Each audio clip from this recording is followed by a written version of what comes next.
Pag-usapan natin ang nakakagulat na kahalaga ng isa sa pinaka-boring na arcs sa One Piece at ito ay ang Davy Buck Fight arc na tumatakbo mula sa chapters 306 hanggang 316. Sa unang tingin pa lang, nagaya rin ang iniisip ko, ang arc na ito ay medyo walang kabuluhan. Sa maikling salita, ito ay pangunahing binubuo lamang ng mga serye ng laro na kadalasan ay hindi direktang labanan hanggang sa huling laro kung saan kung nanalo ka sa isang round, maaari mong kunin ang isang miyembro ng pirate crew ng iyong kalaban. Tilang nakakapukaw ng interes pero kapag tiningnan mo kung gaano natin kamahal ang Straw Hat Pirates, makikita natin ang problema.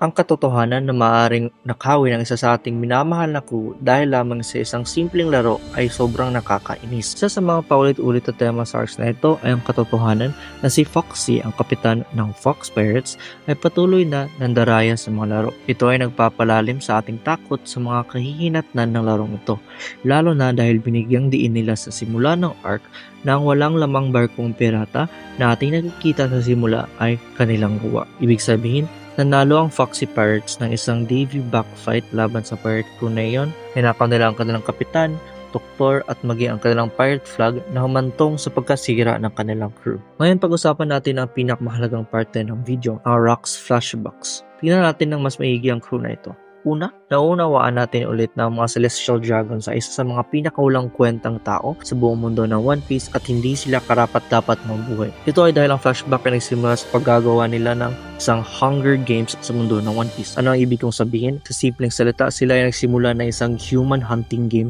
na may 100,000 ang mga kalahok na kapag nakapatay ka ng isang human, ito ay may katumbas na puntos, lalaki, babae at kahit ang mga bata. Dito pa lamang makikita na natin kung gaano kasalbahe ang mga Celestial Dragons, ngunit nagkamali sila. Sa arc na ito na-reveal sa atin na ang Devil Fruits ni Kaido at ni Kuma ay makikita sa God Valley at ang impormasyong ito ay nileak ni Ginny. Ibig sabihin nito, alam na ng buong pirate world na ang mga napakalakas na Devil Fruit na ito ay nasa isla ng God Valley. Ngayon, bago tayo magpatuloy, tignan muna natin ang konteksto. Ano nga ba ang layunin ng video na ito? Ano ang ugnayan ng munting Davy Buck fight at ang malupit na human hunting games ng mga Celestial Dragons at ang buong pagpapakilala ng mga Rocks Pirates? Una, bumalik muna tayo sa chapter 306 kung saan ipinanawalag ang mga patakaran ng Davy Buck fight. Ayon sa kabanatang ito, ang Davy Buck fight ay itinatag sa Pirate Island at ito ang paraan kung paano makakuha ng isang magandang pirate crew. Tandaan na hindi sinasabi na kailangan nila ng good chemistry. Sa kanilang mga termino, ang Davy Buck fight ay isang paligsahan para sa human resources. Ito ang unang pagkakatulad sa tema ng dalawang ito. Ang ideya na ang buhay ng tao ay maaaring sukatin sa numerikal na antas na maaaring magtakda ng kanilang kahalagahan. Na ang mga Celestial Dragons ay itinuturing ng mga Diyos sa mundo ng One Piece, ngunit ang karaniwang tao, ang mga hindi Celestial Dragons, ay tinuturing lamang ng mga hayop, mga taong pwedeng patayin sa isang simpleng action lamang. Isa sa mga pinakamahalagang aspeto ng Davy Buck fight ay ang patakaran na kung nanalo ka sa isang laban, maaari mong agawin ang isang miyembro ng kalaban mong pirate crew at kailangan mong magsumpa ng katapatan sa kanilang captain sa pangalan ng nakilang pirate na si Davy Jones. Hindi ko talaga alam kung sino si Davy Jones, baka maging mahalaga siya in the future o baka ito ang palayaw ni Rocks D. Sebek, hindi ko alam. Pero kung hindi mo susundin ang mga kondisyon na ito, nilalabag mo ang iyong sumpa o pangako. At ang alam natin na para sa mga kalalakihan, lalo na sina Sanji at Zoro, ang mga pangako ay dapat tuparin. Lalo na para kay Zoro, mas pipiliin niya kasi mamatay kaysa masira ang kanyang pride. At ito ay malinaw na nakita natin sa chapter 51 na makipaglaban si Zoro kay Mihawk ay isang bahagi sa laban kung saan inatake ni Mihawk si Zoro sa dibdib gamit ang kanyang maliit na espada. At tinanong ni Mihawk kung bakit hindi siya umatras kahit may mga sugat na siya. Sumugat si Zoro na kung aatras siya ngayon, parang nawala na ang isang napakalagang bagay sa kanya. Maaaring pangako o sumpa kahit siya mismo ay hindi sigurado. Pero maaari natin itong ituring bilang kanyang pride. Kung aatras man siya kahit konti, masisira ang kanyang pagkatao at hindi na niya muli magagawa makipaglaban kay Mihawk. Mas pipiliin niyang mamatay kaysa matalo. Ngayon, alam naman natin na isa ito sa mga pinakamahalagang dahilan kung bakit isinalba ni Mihawk ang buhay ni Zoro. Dahil sa kanyang matibay na pagnindigan sa harap ng kamatayan. Ibig sabihin, kung mananalo ang Foxy Pirates at kailangan ni Zoro sumumpa kay Foxy, gagawin niya ito. Dahil mas pipiliin niyang mamatay kaysa sirain ang kanyang pangako. Ibig sabihin, baka mawala si Zoro sa ating crew dahil sa napakawalang buluhang larong ito. Pumunta naman tayo sa pangunahing teorya. Ito ang aking palagay na nangyari sa Rock Pirate, kung saan ang bawat miyembro ng kanilang crew ay sumali kay Sebek dahil sila ay natalo sa isang Davy Back fight. Hindi talaga nila gusto magiging magkasama, pero ginawa nila ito dahil sa kanilang pride. Tignan natin na maikli ang chapter 957. Ayon kay Sengoku, ang Rock Pirates ay binubuo ng mga individual na pumunta sa Pirate Island na pinamumunuan ni Sebek upang gumawa ng isang napakalaging bagay. Marahil sila ay nahikayat sa pangarap ni Sebek na maging hari ng mundo at ibagsak ang dominasyon ng world government.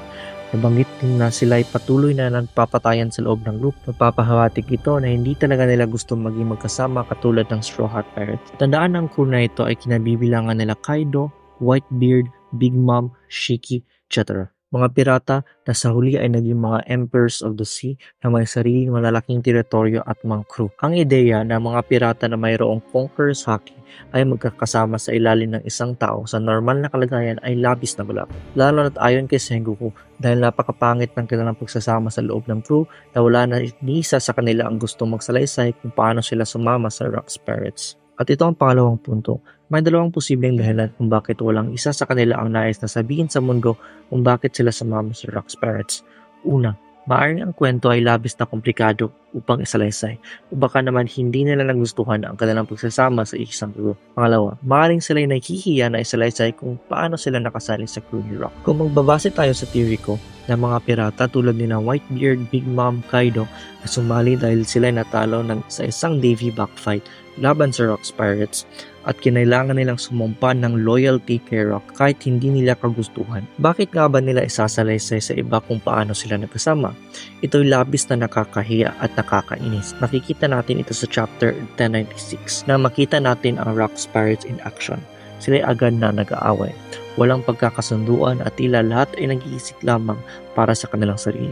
Sila ay nagsasamang lamang dahil sa patakaran ng Davy Back fight at ang promise nila kay Rock. At narito na ang konklusyon sa buong teoryang ito. Ang katotohanan na ang Rock Pirates ay hindi magkasundo, ngunit sa kabila nito sila ay sumusunod pa rin sa mga utos ng kanilang kapitan na si Rox ay nagpapahiwatig na may mas malalim na pagkakabuklod na nag-uugnay sa kanila. Ito ay ang pangako na kanilang ibinigay kay Rock na sasali sila sa kanyang crew kapag sila ay natalo sa isang Davy Back fight. Tandaan na si Oda hindi gumagawa ng mga walang makabuluhang kwento. Lagi itong may connection sa mga future events. Sa kasong ito, inisip ko na ang buong crew ng Rock Pirates ay nagkaisa dahil sila ay natalo sa isang Davy Back fight laban kay Rock at kailangan nilang sumumpa ng katapatan sa kanya. Gayunpaman, maaari rin nating isipin na may mga limitasyon ito. Marahil ay may layunin si Rox na nais niyang makamit at kailangan niya ng tulong mula sa mga napakalakas na tao. Kapag natupad na niya ang kanyang layunin ito, papayagan na niya ang kanyang crew na maghiwalay. Ito ay malamang may kaugnayan sa kanyang pangarap na maging King of the World. Pagkat ayon kay Sengoku, sila ay parang isang teroristang organisasyon. Ngunit ito ay dapat tignan natin ng pag-iingat dahil ang lahat ng sinasabi ng world government ay may batid na propaganda. Sa iyon, ayun na ang dulo ng video. Like and subscribe po niyo kung gusto niyo pa makita ng mga ganitong video and I'll see you guys.